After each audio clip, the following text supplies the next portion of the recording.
आराधना की कर्मों में कोटि नमन परम पूज्य परम पावन आचार्य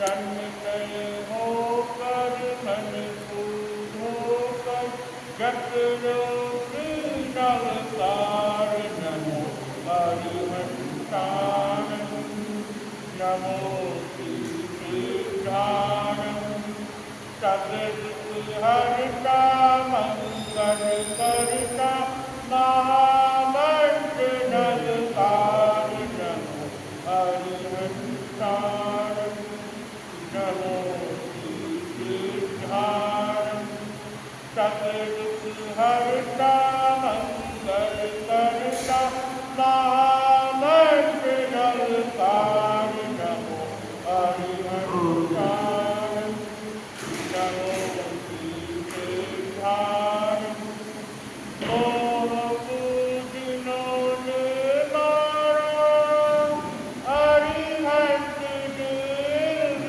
विचार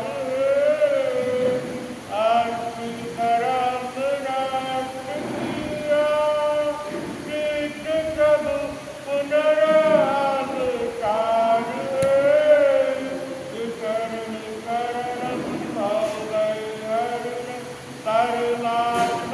परमात्माधिकार नमो हरिहंतान नमो श्रीधान सगरिहरिता मंगल करता महामंत्र नलकार नमो हरिहंतान नमो श्रीधान सर्विस गुणों के योगी होते महान धर्माचार्य है आगंत उपाध्याय होते अधिकार है दीर्घ दिवाकर दूरनावर धर्म ग्रंथ आधार नमो आर्यान नमो वैज्ञान कर्म होकर मन को धोकर जगरो श्री नवकार नमो हरिहंतान नमो श्रीधान व्याधि राजीव निगम करते लोग विकर का कल्याण पाप मारक मारम दंडक मोक्ष रक्षमान मुनिगंगे वंदनदार हजार नमो चलताहूनम नमो चलताहूनम तन्मय होकर मन को धोकर जगरो श्री नवकार नमो हरिहंतान नमो श्रीधान नमो आर्यान नमो वैज्ञान नमो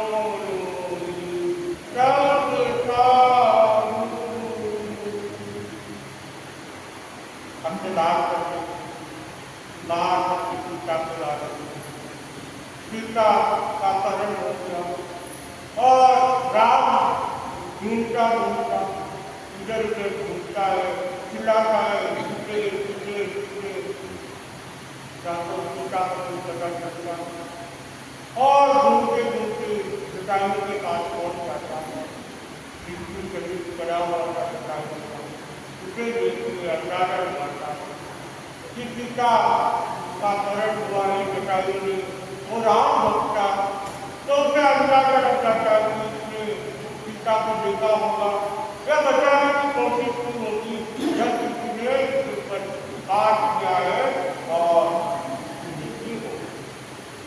अब घूम घुमा के राम वापस कुटिया के बाहर आके बैठ जाता।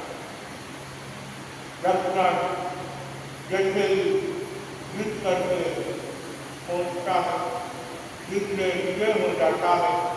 विजय होने के बाद जैसे ही वहाँ पहुंचता है, देखता है राम एकदम उदास देखा। राम की उदासी देख के लक्ष्मण को अंदाजा हो जाता है कि कोई ना कोई बात बन गई, कहीं सीता का अपहरण हो गई। एकदम से लक्ष्मण वहाँ पहुंचता है, भैया को कहता है भैया हम विजय हो गया।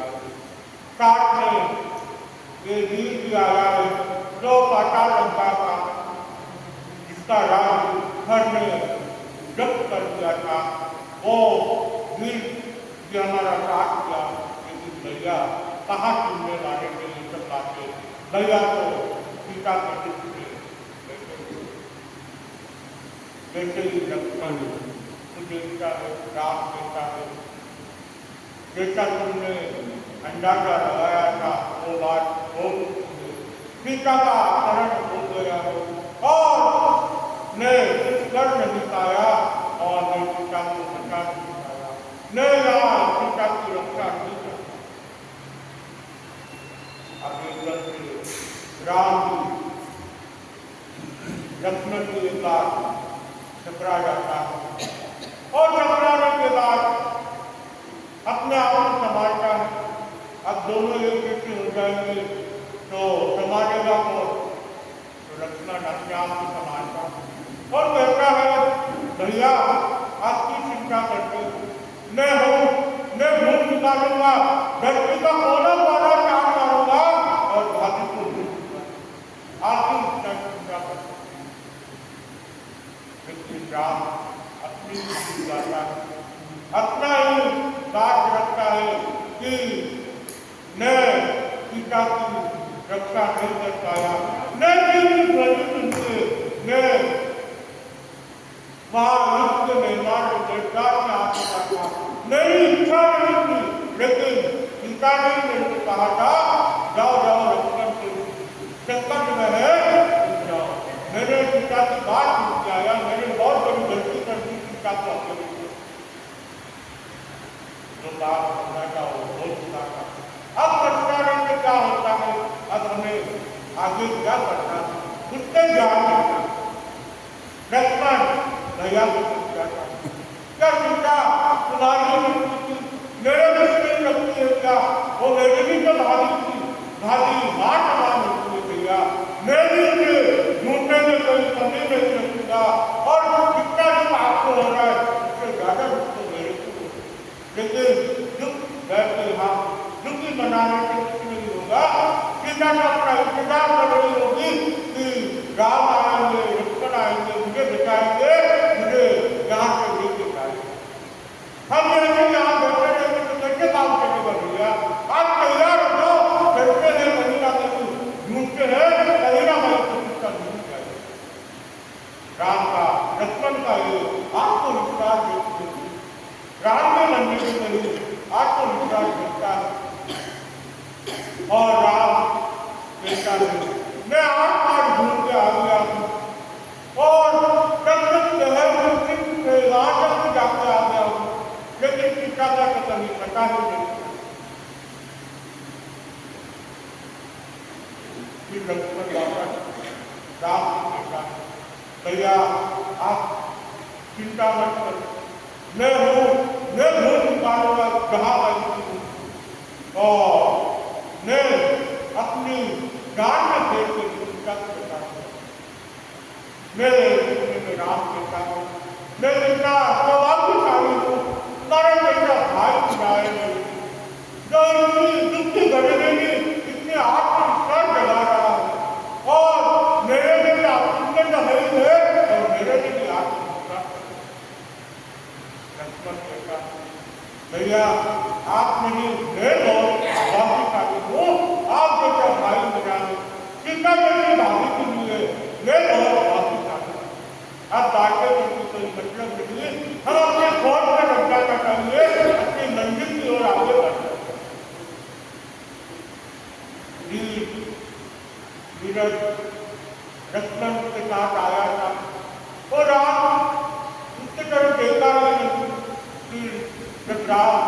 सामर्थ्य हो जाता है। तो लक्ष्मण कहता है ये पाताल से आया है, पाताल लंका से आया है, इससे हमारे युद्ध में बहुत सहायता की और हर मार्ग पर जीत के आए और वो जो लंका से पाताल लंका इतनी थी लेकिन हर ने उनके धोखा से लूट लिया था और उसने उसका बच्चा लेने के हमारा साथ दिया और हम उनके बन गया। जब भी राम भक्ति करने में जुट जाता है फिर कर्णों में नमस्कार करता है, राम अपने मुस्कान के उनके स्वागत करता है, लेकिन राम के मन के प्रति बहुत सारा बदलाव हुआ फिर भी अपने मुस्कान के उसका स्वागत करते और पूरी घटना की जानकारी करने के बाद राम के आज्ञा लेते लक्ष्मण के आज्ञा लेते पाताल लंका वीर को मिला उसको राजा बनाया जब उसके राजा की घोषणा की जाती है अपना बात रखते हुए कहता है आप बिल्कुल चिंता मत करें, सीता को पहुंचने में मैं अपनी पूरी शक्ति लगा दूंगा, पूरा जितना भी मेरी सेवा है सबको लगा दूंगा और हम सीता को खोज करेंगे। और वो मेरे कहता है आप इधर उधर कहाँ ढूंढोगे, कहाँ रहोगे, आप मेरे साथ पाताल लंका और वो पाताल लंका राम और लक्ष्मण की करके पाताल लंका को चल पड़ते वो तीनों पाताल लंका पहुंच जाते। जब कुंभकर्ण को पता चलता है कि हर का मृत्यु हो चुका है और उसके साथ में अब ये पाताल लंका उसके वीर को किया गया है, उसका छोटा बेटा युद्ध के लिए तैयार होकर आ जाता है। जैसे ही वो राम लक्ष्मण देखता है युद्ध के मैदान में भाग जाता है, जाके कहता है माँ उसके साथ तो राम लक्ष्मण भी आए। जैसे ही कुंभकर्ण को पता चलता है कि राम लक्ष्मण आए हैं उसे अपनी मौत बताई के सामने अब वो व्यक्ति आप यहाँ रहने से कोई मतलब नहीं तो राम लक्ष्मण को पता चलेगा तो उनके जुड़ल मार देंगे नहीं तो मेरे भाई के मार और रावण को यहाँ पहुंच जाती है। रावण को अपनी टुकड़ा बांटती है, उसकी बात बनाती है कि घर को मार दिया है, घर में दोनों देवरों को मार दिया है और हम दोनों तुम्हारे चरण में आए। लेकिन रावण उनको सीता भय हुआ था, सीता का रूप रावण ने जब खोया हुआ था उसे तो कोई मतलब ही नहीं थी गैर आए या बांटा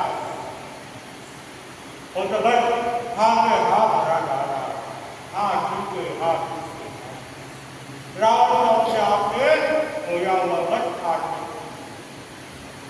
और उसके लिखा यादों में डाल तो ठीक है और वो अपने वक्त में चली जाती है अपने रावण सीता को अशोक वाटिका में भेज देता है। जैसे ही अशोक वाटिका में सीता को भेज देता है वहाँ सुरक्षा सभी सुरक्षा उसमें रखा जाता है और रावण का क्रम रहता है कि दिन से एक बार सीता को काट जाए और सीता को बनाए और वो बार बार रोज सीता के पास पहुंच जाता है। सीता को कहता है अब तो कितना इंतजार कर रही है, यहाँ न कोई राम आने वाला है न कोई लक्ष्मण आने वाला है, तो अभी लंका में मैं 3 लोग का नाश मैं लंका करती हूँ, तू मुझे अपना लो और तुम महाराज कर जाओ पत्रा न कर। सीता हरे दुष्ट जो शर्म नहीं आती है पराई की ऐसी बात करता है कम से कम वो अपना जीवन के बचपन जब मैंने उसका अपनाया ही नहीं, जब मैंने कहा ही नहीं कि मैं इस लड़का लेना चाहती हूँ, कि कैसी बातें करूँ। सीता की बार बार सोच रही उसके अंदर का क्रोध झटका है लेकिन उसके रूप और रावण के काम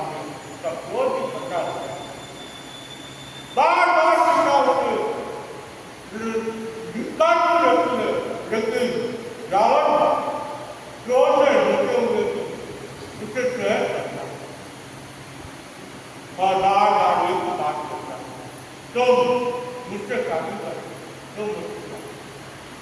और सीता नजर उठाते बन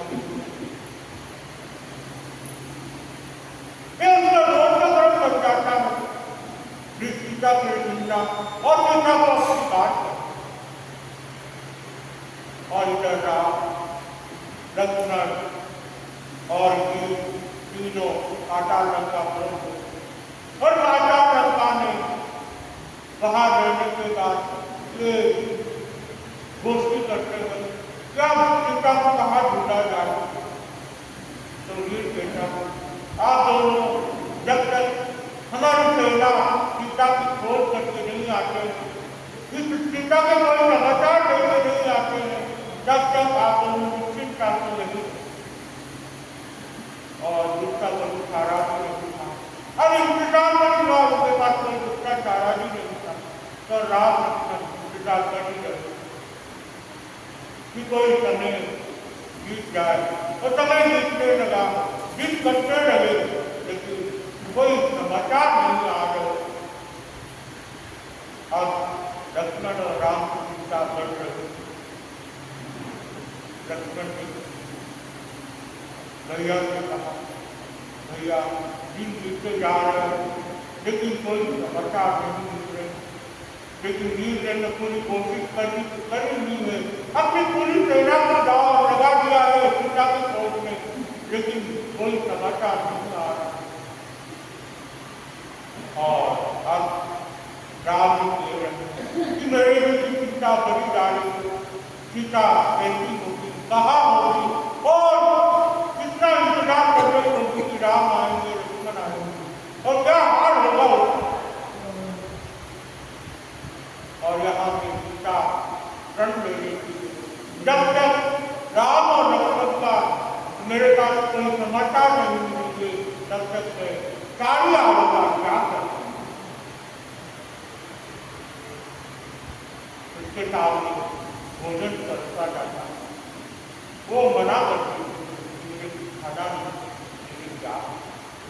जब ये बात रावण को पता चली, रावण उसे कहती है समझाने, सीता को समझाने आते, तुम भूल चुकी हो तुम लंका में, और यहाँ लंका में कोई कंटिन्यू कम नहीं लगा सकता, तो राम लक्ष्मण को बहुत दूर की बात है, वो तो यहाँ नहीं आएंगे, तुमकी अपना शरीर बिगाड़ रहे हो उनके याद में। खाना खाओ और अच्छे से रहो, जब तुम्हारा मन होगा उस दिन तुम्हारी शादी कर देंगे। इससे पहले मैं जबरदस्ती तो नहीं करूँगा, लेकिन मनाने तो मैं रोक आऊँ। लेकिन सीता अपनी बात कहती है कि जब तक मैं समाचार नहीं सुनूंगी कि वो दोनों कुशल है, तब तक मैं सारी आग का त्याग है, ना तो मैं यहाँ का पानी पीऊंगी ना तो मैं कुछ खाऊंगी।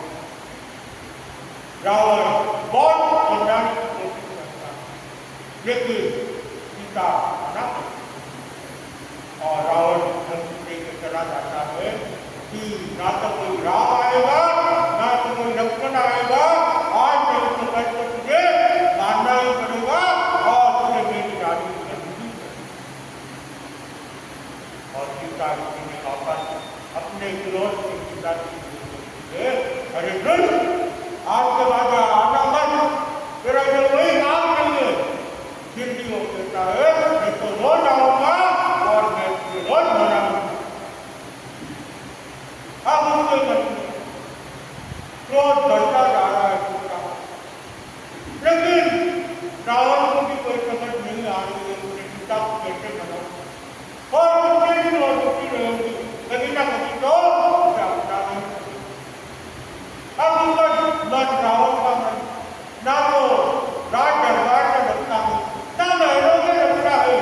जब उसकी पत्रा मंदोदरी आती है, मंदोदरी से बात करता है, लेकिन उसका ध्यान तो सीता नहीं होता है, उसका सीता करता है, वो मंदोदरी को ध्यान। अब मंदोदरी सोचने लगती है, अब कभी मेरे को ऐसा लगने लग गया है कि सीता को अपना लेंगे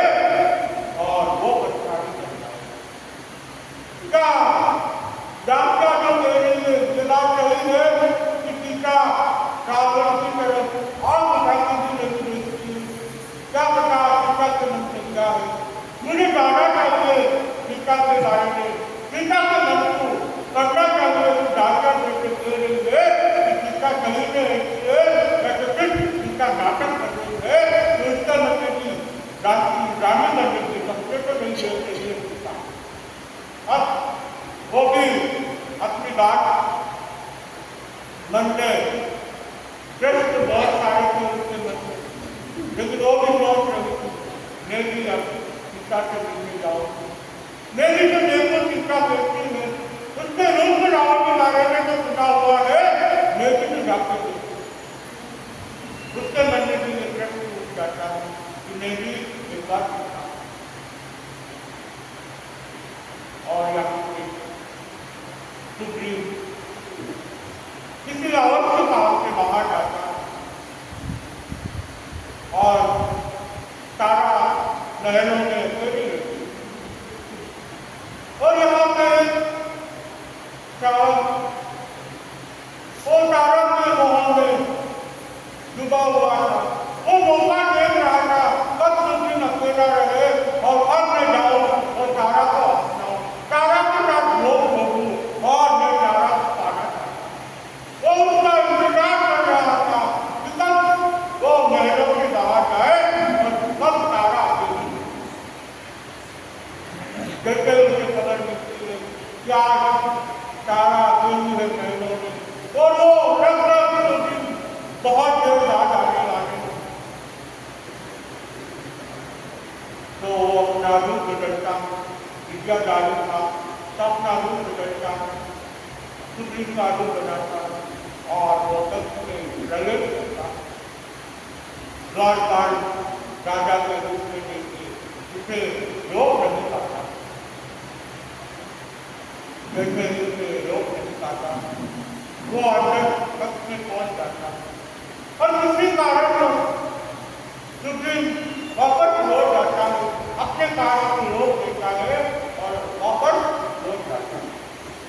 जैसे ही वापस लौटता है, राजपाल मिलता है, अभी अभी तो अंदर गए थे, ये वो कौन आ गया, इसे कहते हैं तुम कौन हो? वो कहता है तुम मेरे को नहीं जानते हो, मैं तुम्हारा राजा हूँ, राजा तो अंदर है, तुम कहाँ से आए हो? राजा अंदर बात था। अब क्रोध की भाषा चालू हो जाती है और आप कर सुनेंगे आगे क्या होता है, कैसे अंदर जाते हैं और कैसे दोनों के आमने सामने होता है किसी के साथ क्रोध।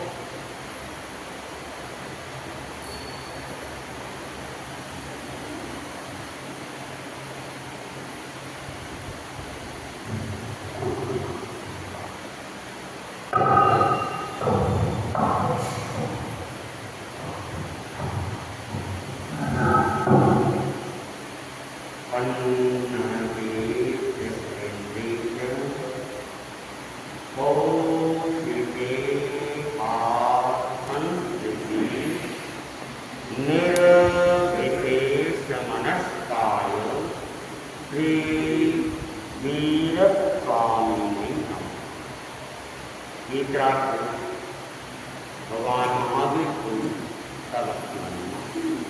वीतराग का महासाधक, महातपस्वी, युग प्रधान आचार्य श्री महासमय सबक मानना, उन्हें मुक्त मानना, उपस्थित सबक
प्रमत्त भी है, प्रमत्त है तो भूल हो सकती है। तो भगवान महावीर ने साधु के लिए महाव्रतों के साथ समितियों का विधान कर दिया है कि जागरूकता बनाए रखे, जागरूकता बनाए रखे। तो ये आज के क्रम में 5 महाव्रत, 5 समिति और फिर 3 जो कि 13 के 13 नियम है। और ये नियम 13 नियम न केवल 13 की साधु के लिए है, बल्कि भगवान महावीर की संपूर्ण आज्ञाओं के लिए, चाहे वो श्वेतांबर हो चाहे वह दिगंबर हो, प्रत्येक साधु के लिए ये 13 नियम पालनीय है। भिक्षु स्वामी ने शुद्ध सिद्धांत देखकर सम्यक श्रद्धा और आचार की कल्पना की। त्याग धर्म, भोग अधर्म, व्रत धर्म, अव्रत अधर्म, आज्ञा धर्म, अनाज्ञा अधर्म, असंयति के जीने की वांछा करना राग, मरने की वांछा करना द्वेष और संसार समुद्र से उसके तरने की वांछा करना वीतराग देव का धर्म। तो आचार्य भिक्षु ने जो धर्म क्रांति की, उस धर्म क्रांति के बाद धर्म की कुछ परिभाषाएं स्थापित की। तो उसमें ये मुख्य 5 कि त्याग में धर्म है, भोग में धर्म नहीं है, व्रत में धर्म है, अव्रत में धर्म नहीं है, और आज्ञा में धर्म है, आज्ञा के बाहर धर्म नहीं है। जहाँ संयम है वहाँ धर्म है, और जहाँ असंयम है वहाँ पे पाप। साथ ही कि जहाँ राग और द्वेष है वहाँ भी धर्म नहीं है, बल्कि प्रत्येक प्राणी के संसार समुद्र से तीरने की इच्छा करना यह अपने आप में वीतराग प्रभु द्वारा बताया हुआ धर्म है। भिक्षु स्वामी ने न्याय, समविभाग और समभाव की वृद्धि के लिए अनेक प्रकार की मर्यादाएं। आचार्य भिक्षु ने धर्म क्रांति की। तो धर्म क्रांति करते समय उन्होंने जो पूर्व में स्थानीय समाज में रहे हुए थे या उस समय के जो आज्ञाएं थे और जहाँ जहाँ साधुत्व में कठिनाइयाँ आ रही थी, उन सबको उन्होंने चिंतन किया, मनन किया और फिर समय समय पे मर्यादाएं बनाई। तो मुख्य रूप से मर्यादा बनाने का जो कारण रहा कि प्रत्येक साधु, चाहे वो आचार्य हो, चाहे युवाचार्य हो या सामान्य साधु, चाहे भिक्षा में छोटा हो चाहे भिक्षा में बड़ा हो या चाहे साध्या हो, सबके प्रति न्याय हो। किसी भी साधु के प्रति किसी भी बात को लेके अन्याय नहीं हो कि ये इस जाति का है, ये सामान्य परिवार का है, ये विशिष्ट परिवार, ऐसा कोई भेदभाव नहीं हो, बल्कि सबके साथ न्याय की बात रहे, समविभाग की बात रहे और सबके प्रति समान भावना बनी रहे। इसलिए आचार्य भिक्षु ने मर्यादाओं का निर्माण किया और उनकी मुख्य मर्यादाएं है सर्व साधु साध्या एक आचार्य की आज्ञा में रहे। विहार चातुर्मास आचार्य की आज्ञा से करें, अपना अपना शिष्य शिष्याए न बनाए। आचार्य भी योग्य व्यक्ति को दीक्षित करे, दीक्षित करने पर भी कोई अयोग्य निकले तो उसे घर से अलग कर दे। आचार्य अपने गुरु भाई या शिष्य को अपना उत्तराधिकारी चुने, उसे सब साधु साधिया सहर्ष स्वीकार करें। तो ये 5 मुख्य मर्यादाएं आचार्य भिक्षु ने सभी साधु साथियों के लिए बनाई। गण की एकता के लिए यह आवश्यक है उसके साधु साथियों में सिद्धांत या परंपरा का कोई मतभेद न हो। इसलिए भिक्षु स्वामी ने कहा है कोई श्रद्धा, आचार, कल्प या सूत्र का कोई विषय अपनी समझ में न आए अथवा कोई नया प्रश्न उठे तो व आचार्य व बहुश्रुत साधु से चर्चा जाए, किंतु दूसरों से शरत कर उन्हें शंकाशील न बनाया जाए। आचार्य व बहुश्रुत साधु जो उत्तर दे वह अपने मन में जटे तो मान ले, न जटे तो केवली गम्य कर दे, किंतु गण में भेद न डाले, परस्पर गणबंदी न करे। तो तेरापन धर्म संघ, जिसमें एक आचार्य के साथ में एक आचार और एक विचार, ये भी एक हमारा होश है। तो आचार और विचार उसमें भी मतभेद नहीं होना चाहिए। तो आचार्य भिक्षु ने मर्यादा बना दी कि कहीं कोई आचार संबंधी प्रश्न उठ जाए, तलक से संबंधित प्रश्न उठ जाए, या सूत्र की कोई बात समझ में नहीं आए, या किसी विषय में कोई शंका हो, तो क्या करे, आचार्य इससे बात करे उस विषय में, या बहुश्रुत साधुओं से बात करे और अपने शंका का निवारण करे। अगर फिर भी शंका का निवारण नहीं होता है तो क्या करे, उस बात को केवली गम्य कर ले, लेकिन उस बात को लेकर आपस में दलबंदी नहीं करे और अन्य साधुओं के मन में शंका उत्पन्न नहीं करे। गण की अखंडता के लिए यह आवश्यक है कि कोई साधु साध्वी आपस में दलबंदी न करे। इसलिए भिक्षु स्वामी ने 45 के लिखत में कहा है, जो गण में रहते हुए साधु साध्वियों को हंता कर दलबंदी करता है वह विश्वासघाती व बहुल करनी है। तो आचार्य भिक्षु ने कहा कि आपस में कोई दलबंदी अपना अपना गुट बनाने का प्रयास नहीं करे। अगर ऐसा कोई करता है तो वह विश्वासघाती है और बहुत कर्मों का बंधन करने वाला है। तो आचार्य भिक्षु ने दलबंदी के ऊपर भी प्रहार किया। स्वामी जी ने स्थान स्थान पर दलबंदी पर प्रहार किया है। 50 के लिखत में उन्होंने लिखा है, कोई साधु साध्वी घर में भेद न डाले और दलबंदी न करे। स्वामी जी ने चंद्रभान जी और त्रिलोचन जी को इसलिए गण से अलग किया कि वे जो साधु आचार्य के सम्मुख थे उन्हें विमुख करते थे, छिपे छिपे गण के साधु साधियों को फोड़ फोड़ कर अपना बना रहे थे और दलबंदी कर रहे थे। तो चंद्रभान जी और त्रिलोक जी दो संत थे, अपने आप को ज़्यादा विद्वान भी मानते थे और अपने आप को आचार्य के योग्य मानते थे। जो भारमूर्ति स्वामी को उत्तराधिकारी बना दिया, उसके बाद में उन्होंने संघ के अंदर तोड़ फोड़ जैसी नीति को अपनाना चालू किया।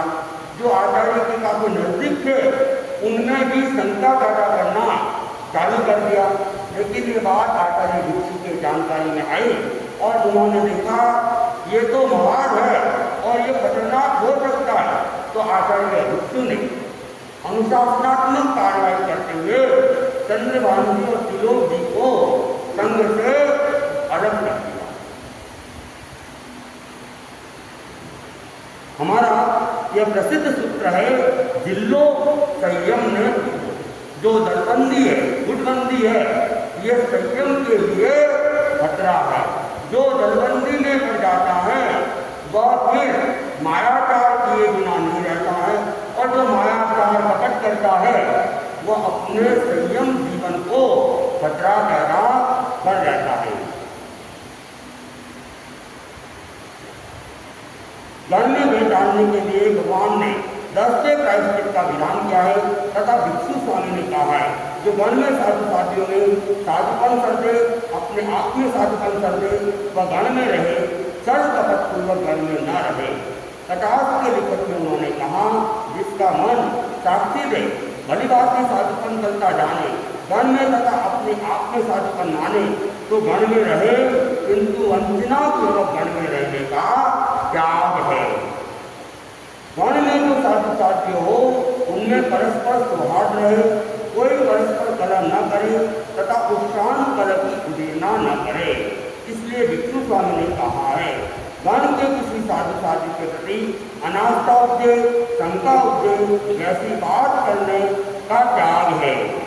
किसी में दोष देखे तो तत्काल उसे जता दे तथा आचार्य को जता दे, किंतु उसको प्रचार न करे, दोषों को चुन चुन कर इकट्ठा न करे। जो जान पड़े उसे अवसर दे तुरंत जता दे। वह प्रायश्चित का भाग्य जो बहुत समय के बाद दोष बताए।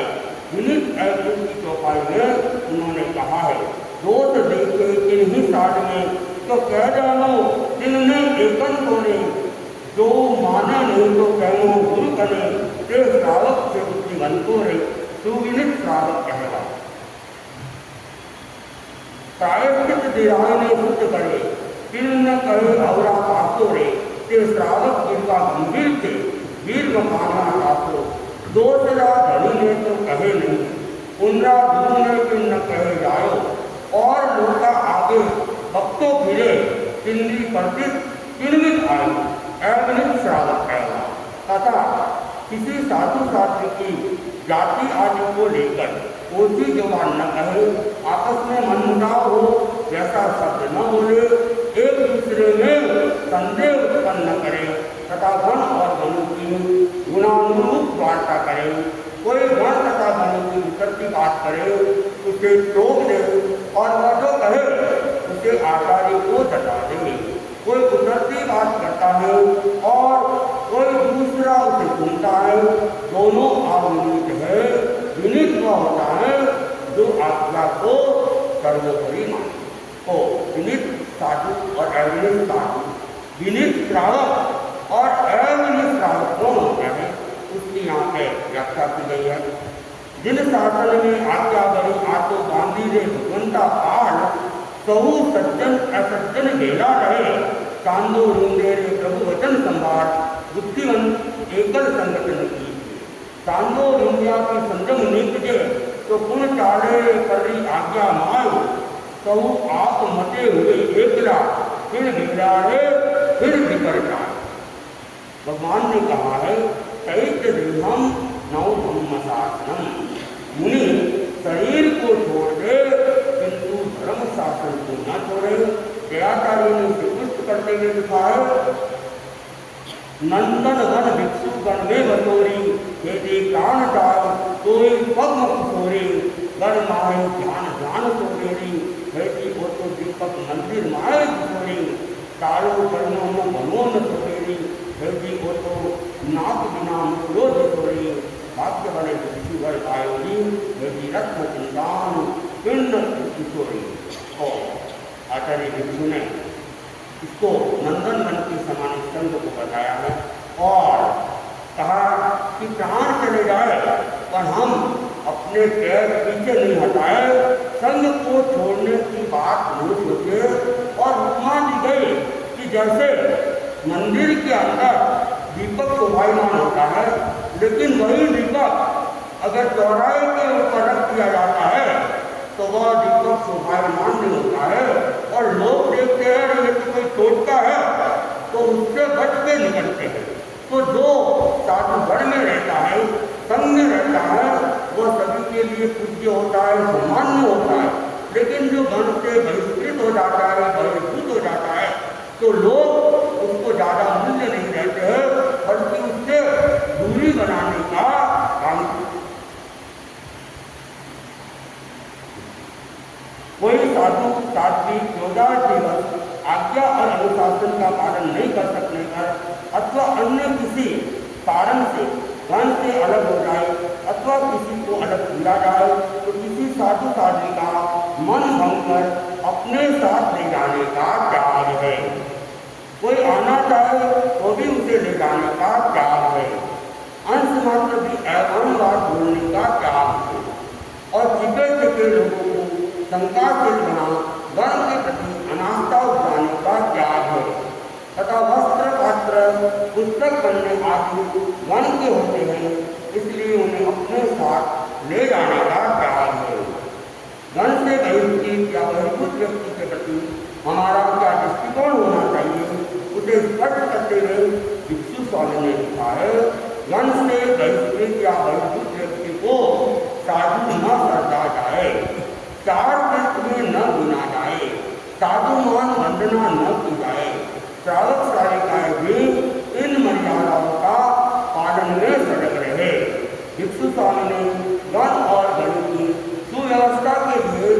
मर्यादाएं की और उन्होंने दृढ़ दृष्टि से देखा कि भविष्य में वर्तमान मर्यादाओं में परिवर्तन या संशोधन आवश्यक हो सकता है। इसलिए उन्होंने लिखा कि आगे जब कभी आचार्य आवश्यक समझे तो वे इन मर्यादाओं में परिवर्तन या संशोधन करे और आवश्यक समझे तो कोई नई मर्यादा करे।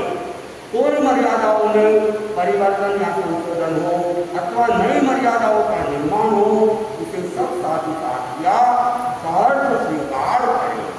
तो आचार्य भिक्षु वे एक तरह से युग प्रधान आचार्य थे और वे जानते थे युग के अनुरूप परिवर्तन अपेक्षित हो सकता है। तो आचार्य भिक्षु ने मर्यादाओं का निर्माण करते समय भावी आचार्यों को स्वतंत्र रखा है और उन्होंने कहा कि लगता है कि इन मर्यादाओं की वर्तमान में अपेक्षा नहीं है, तो वे इन मर्यादाओं में परिवर्तन भी कर सकते हैं या कुछ बदलाव करना चाहे बदलाव भी कर सकते हैं और अपेक्षा लगे तो नई मर्यादाओं का निर्माण भी कर सकते हैं। तो आने वाले आचार्यों को उन्होंने पूर्ण रूप से स्वतंत्र रखा और सभी साथियों को ये शिक्षा दी कि आचार्यों के द्वारा जो भी मर्यादा बनाई जाती है या परिवर्तित की जाती है उसे सभी साधु साथिया सहर्ष उसे स्वीकार करे। ऐसा नहीं कहे कि आचार्य भिक्षु की मर्यादा में नहीं है इसलिए हम नहीं मानेंगे, आचार्य भिक्षु ने जो बनाई थी वही ठीक है, हम तो उसे ही मानेंगे, ऐसी बात नहीं करेंगे। सफल साधु वही होता है जो साधना में लीन रहे। निर्लेप रहने के लिए ये आवश्यक है कि साधु साथिया गृहस्थों के संग परिचय में न होते। जयाचार्य ने लिखा है ये तो चतुर सुखो चर्चा है, ये तो पधर देवो करता, ये तो कर्ता आशा नहीं है, तू जो समझ राख न आई परचो राखे के न गुजारे, इंद्रो जीव करे डावा डोला कर्ता को कोलम्बो पाले, चंद्री क्या ही सवा नहीं माने, कर्ता वाला जो छत्र बनाए तो मन हृदयालत मारे, कर्ता वाला छत्र जो नहीं मिले रे तो गाँव पकड़ बहुत मिले, करते आमन दुमन दुखो जाए, फिर मन में तो बहु दुख पाए, रात दिवस जाए हिंदर तारे, कर्ता वाला न ध्यान रखा एवं कर्तारा पर ध्यान मिले, इनमें कर रहे उत्तम प्राणी जिनको कर्तारो परियो दबाओ सुटों कठिन उपाय।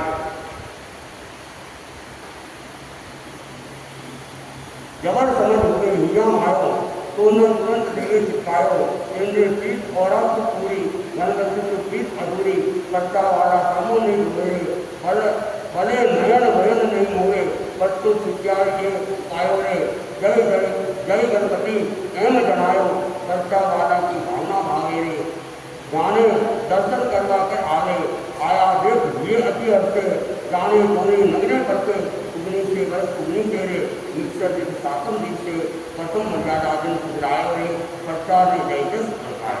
तो जयाचार्य ने कर्ता यानी कि किसी के प्रति स्नेह भाव राग भाव परिचय का भाव उसके ऊपर भी काफी प्रहर किया और ये कर्ता का जो स्वभाव है ये भी संयम के लिए बड़ा घातक सिद्ध हो सकता है, इसलिए कर्ता को मिटाने का जयाचार्य ने उपदेश दिया।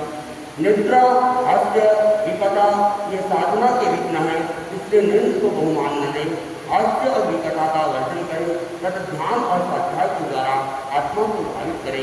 नित्यम च न बहुमन निद्रा कम अहासन निगत गए निहो कहाय न रहे सज्जा यंगे होता सज्जान रहस्यतायो अभाव भावस्य तवे रहस्य विशुद्धि दंति मलम पुरकरम समेरियम रूपमलम वजो महाव्रतो समिति कुप्तियों तथा गण की छोटी बड़ी सभी मर्यादाओं का सम्यक पालन करने वाला मुनि आचार्य की आराधना करता है, समनों की आराधना करता है और सब लोगों की दृष्टि में वह पूज्य होता है, तथा जो उनका सम्यक पालन नहीं करता वह न आचार्य की आराधना करता है न वह लोगों की दृष्टि में पूज्य होता है। आयुर्वेद आराय समय आधिकारी को ये तवंती ज्ञान जानकारी आयुर्वेद आराय समय आधिकारी को ये तय नहीं मन गणंती ज्ञान जानकारी जान दैवीयस्त तम अरिचित्तिवायाय तमुना पूजाये। इसलिए नीति का आज्ञा आज्ञा मर्यादा आचार्य वर्ण और धर्म की सम्यक आराधना करे और वर्ण का प्रति गौरव भी करे। आनंद सम्मम आराधिष्ठानि नेरम सम्मम आराधिष्ठानि आर्यम सम्मम आराधिष्ठानि गणम सम्मम अनुगमिष्ठानि धम्मं न गया विजयिष्ठानि आनंद शरणं गच्छामि नेरम शरणं गच्छामि आर्यम शरणं गच्छामि गणम शरणं गच्छामि धम्मं शरणं गच्छामि। एक प्रत्यय का वाचन मैं करने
आज शाम को यहाँ से बिहार करके नया डेरापन भवन नागपुरा रोड रात्रि का प्रवास हमारा वहीं रहेगा।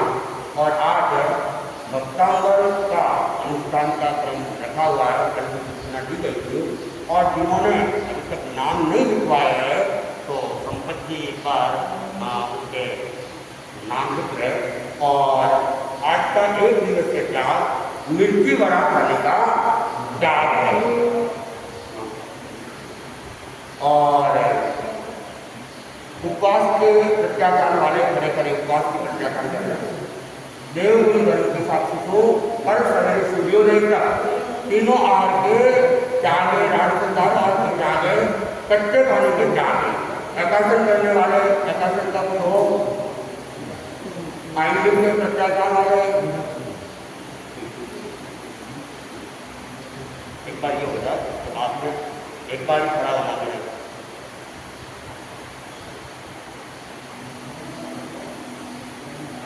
बहनों ने भी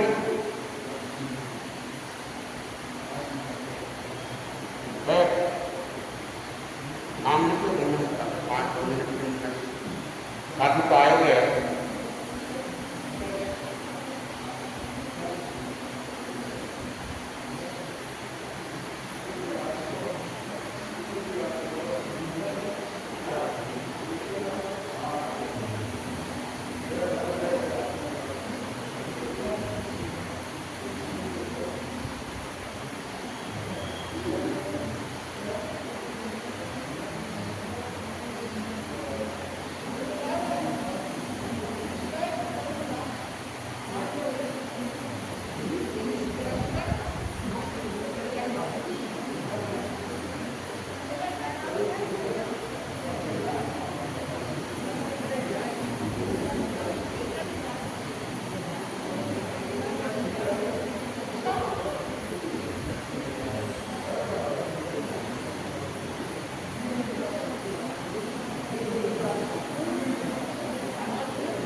महिलाओं में कोई नाम लिखा है नहीं है कुछ ठीक है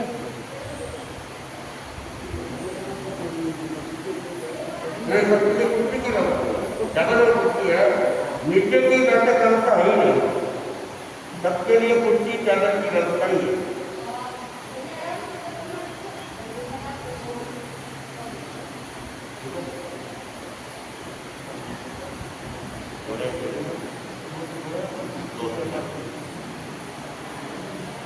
हाँ अब रावत निष्ठा का वाचन करते हैं तेरा प्रस्ताव उठाना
मंगल पाठ